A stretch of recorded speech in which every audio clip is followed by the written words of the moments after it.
దేశంలోనే కోనసీమ కొబ్బరికి ప్రత్యేక స్థానం ఉంది. ఆ పేరు చెప్తేనే చల్లని పిల్లగాలులు వంటిని తాకిన ఫీలింగ్ కలుగుతుంది.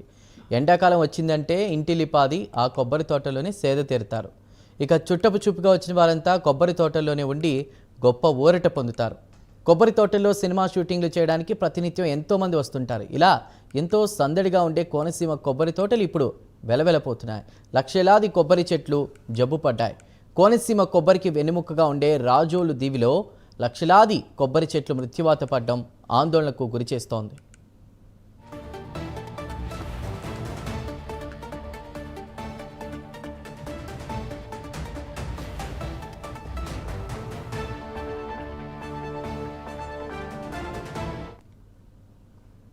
నాకు ఒక ఎకరం కొబ్బరి తోట ఉందండి.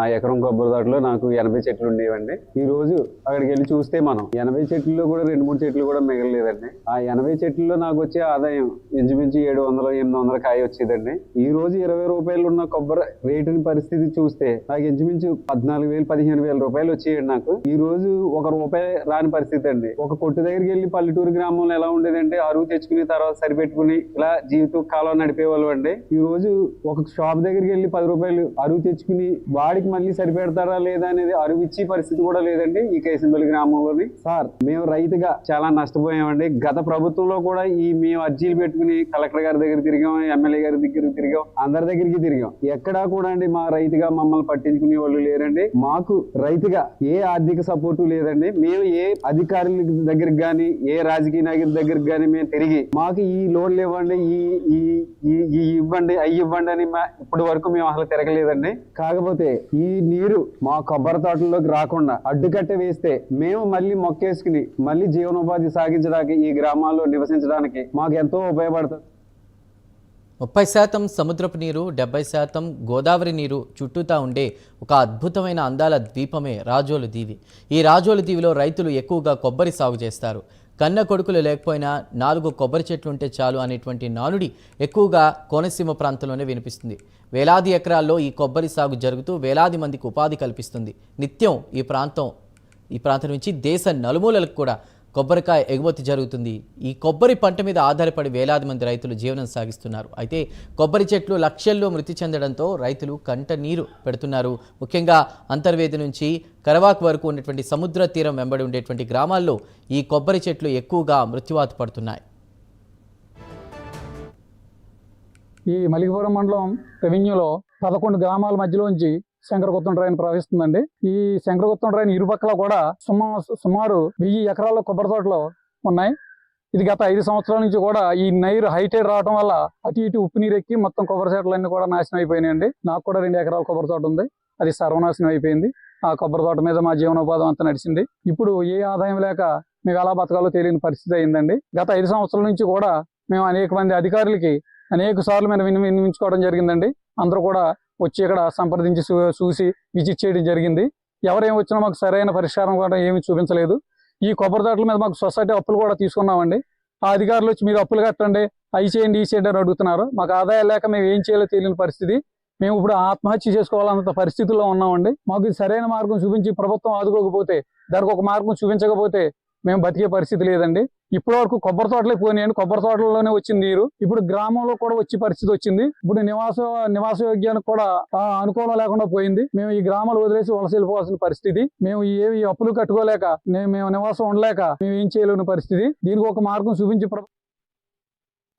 ఇక ఉప్పుటేరుగా పిలుచుకునే శంకరగుప్తం డ్రైన్ పనులు సరిగ్గా జరగకపోవడంతో సముద్రపు ఆటుపోట్లకు నీటి మట్టం పెరిగి ఉప్పుటేరు పొంగి కేసనపల్లి, పడమటిపాలెం, తూర్పుపాలెం, గొల్లపాలెం తదితర గ్రామాల్లో ఉన్నటువంటి కొబ్బరి తోటల్లోకి ఉప్పు నీరు చేరడంతో వేలాది ఎకరాలు ఉప్పుమయంగా మారిపోయాయి. దీంతో కొబ్బరి తోటలు మోడివారిపోతున్నాయి.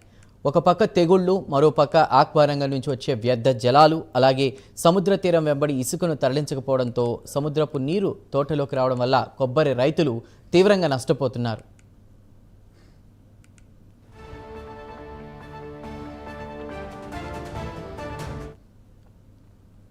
కోనసీమ కొబ్బరికి మంచి ధర ఉన్నా కొబ్బరి పంట లేక ఇబ్బందులు పడుతున్నామని రైతులు వాపోతున్నారు. తెగుళ్ల కారణంగా పంట దిగుబడి దారుణంగా పడిపోయిందని, అలాగే క్వాలిటీ అత్యంత దారుణంగా ఉందని రైతులు వాపోతున్నారు. దీని మీదే ఆధారపడిన తాము ఏ పని చేయలేక తెలియక ఆర్థిక సమస్యలతో ఇబ్బంది పడుతున్నామంటూ కూడా వారు చెప్తున్నారు. కొబ్బరి చెట్లు మృత్యువాత పడడంపై ఎంతోమంది వ్యవసాయ అధికారులు వచ్చి పరిశోధనలు చేసినా సరైన పరిష్కారం మాత్రం చూపించలేదని, ప్రజా ప్రతినిధులు కూడా దీనిపై దృష్టి సారించకపోవడం వల్ల అనేక ఇబ్బందులు ఎదుర్కొంటున్నామని ఆవేదన వ్యక్తం చేస్తున్నారు. ముఖ్యంగా ఏంటంటే ఈ శంకరగుత్తం ట్రైన్ ఆనుకుని ఒక ఊటీలాగా ఒక పర్యాటక కేంద్రంలాగా ఇక్కడ ఉండేది. మా చిన్నప్పుడు ఇక్కడ షూటింగ్లు కూడా తీసుకుంటూ ఉండేవారు.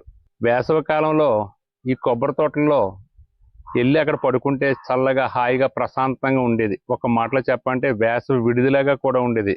ఆ వేసవి సెలవుల్లో మా ఇంటికి వచ్చే చుట్టాలు కానీ అమ్మమ్మ ఇంటికి వచ్చే పిల్లలు కానీ ఆ తోటల్లో ఆటలాడుకుంటూ ఉండేవారు. ఎంతో చల్లగా హాయిగా ఉండేది.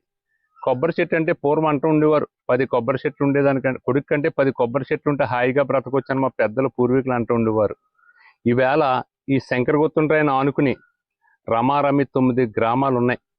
అవి ఏంటంటే కేసినపల్లికి సంబంధించి 4 రెవెన్యూ విలేజ్ గ్రామాలు, గూడపల్లికి సంబంధించి 3 రెవెన్యూ విలేజ్ గ్రామాలు, శంకరగుత్తం, కాట్రేపాడు లంక, కరవాక. దీన్ని అనుసరించినటువంటి సుమారు 1,00,000 కొబ్బరి చెట్టు ఈ ప్రాంతంలో కొబ్బరి చెట్టు 1,00,000 కొబ్బరి చెట్టు చచ్చిపోయింది.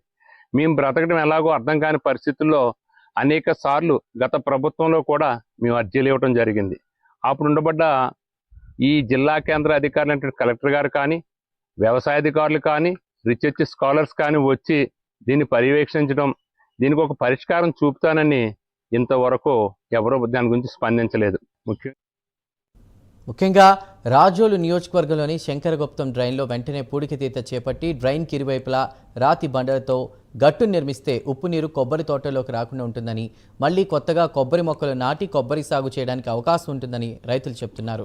ఈ ఉప్పు నీటితో కొబ్బరి తోటలతో పాటు ప్రజల ఆరోగ్యాల మీద కూడా ప్రభావం పడుతుందని ఆందోళన వ్యక్తం చేస్తున్నారు. ఈ సమస్యకు పరిష్కారం దొరక్కపోతే ఈ ప్రాంతం నుంచి ప్రజలంతా ఇతర ప్రాంతాలకు వెళ్లిపోవాల్సి వస్తుందని రైతులు ఆవేదన వ్యక్తం చేస్తున్నారు. మరి కోనసీమ రైతుల ఆవేదనను, అవసరాలను కూటమి ప్రభుత్వమైనా విని పరిష్కారం చూపుతుంది